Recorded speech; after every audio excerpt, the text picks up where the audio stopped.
All right, two different cameras, two different brands, only one Ken the Content Coach. So in this video, I am doing a comparison, a side-by-side comparison with the Sony A6600 and the Canon EOS R. Now, if you're looking for a little detail to say which one's which, I'm not gonna tell you yet. I'll tell you at the end of the video, and I'm trying my best to look between the two cameras so you can't tell which one I'm looking at right now. So with these images side by side, first off, how do they look?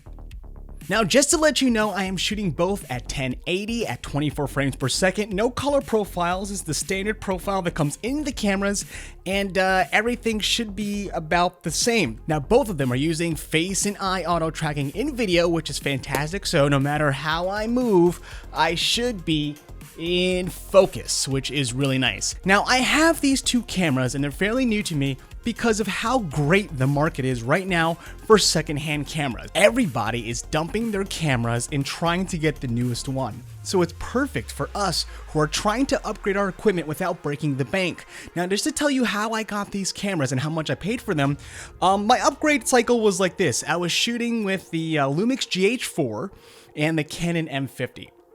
I sold both of those, and I picked up the Canon EOS R for a cool $1,000. Body only. Now this is like a $1,600, $1,700 camera with body only. It's up there in that range, so I got it for a steal because again, everyone's trying to upgrade to the newest and greatest thing.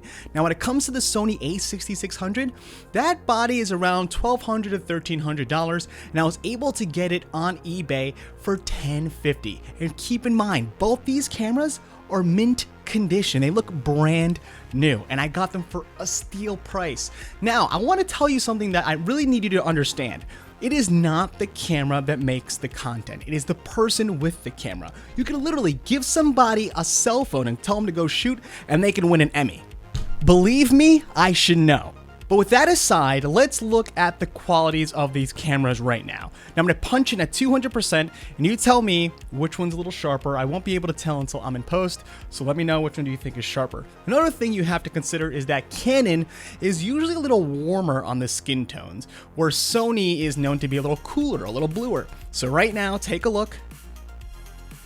Which one's warmer? Which one's cooler? Which one do you like better? Now keep in mind, I am not shooting any audio into these cameras. All the audio is going into the Zoom F4 and I'm going to sync them in post. So right now, make the decision. Which one do you think is Sony? Which one do you think is Canon? Okay, I'm going to put the graphic up right now. Were you surprised? Huh? Pleasantly surprised? Maybe? A little bit? Kind of? I'm looking at the LCDs and they look actually pretty good. In fact, the Sony looks a little warmer than the Canon, where the Canon looks a little cooler, a little whiter. It's not a bad surprise. It's a good one, so I like that. Now listen, I made this video so you understand if you're looking to upgrade your camera, if you have a really old one and you want a new used one, like a newer used one, now is the time to do it because everyone is rushing to get the latest and best thing. But you honestly don't need the latest and best thing to make really great content. All you need to know is how to use these tools and then try to get those tools for a little cheaper. Now again, I'm Ken the Content Coach. If you like videos like these, please leave a like, subscribe, and also hit that bell notification icon so you don't miss any of my new videos. I try to upload at least one video a week, sometimes two if I have some time.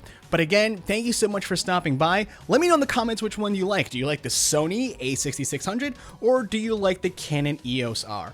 Personally, I like the Canon because I'm used to Canon, but boy oh boy is this Sony really growing on me. So I'll see you next time. Thanks so much for stopping by, and of course, go out and make something.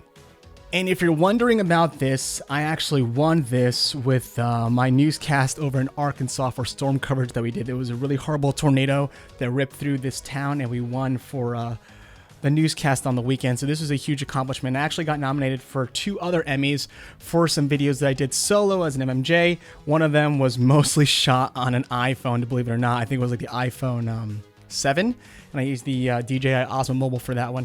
But it feels really good to have one of these, but it feels even better to know that no matter what equipment you have, if you know how to do it and you have the passion to do it, you can make incredible stuff with very limited resources. So Don't ever make excuses that I don't have the best camera, I don't have the best microphone. It doesn't matter. You most likely have a smartphone, and that's all you need nowadays. So really, go out, make something. Nothing's stopping you except you. And I'll see you in the next video. See ya.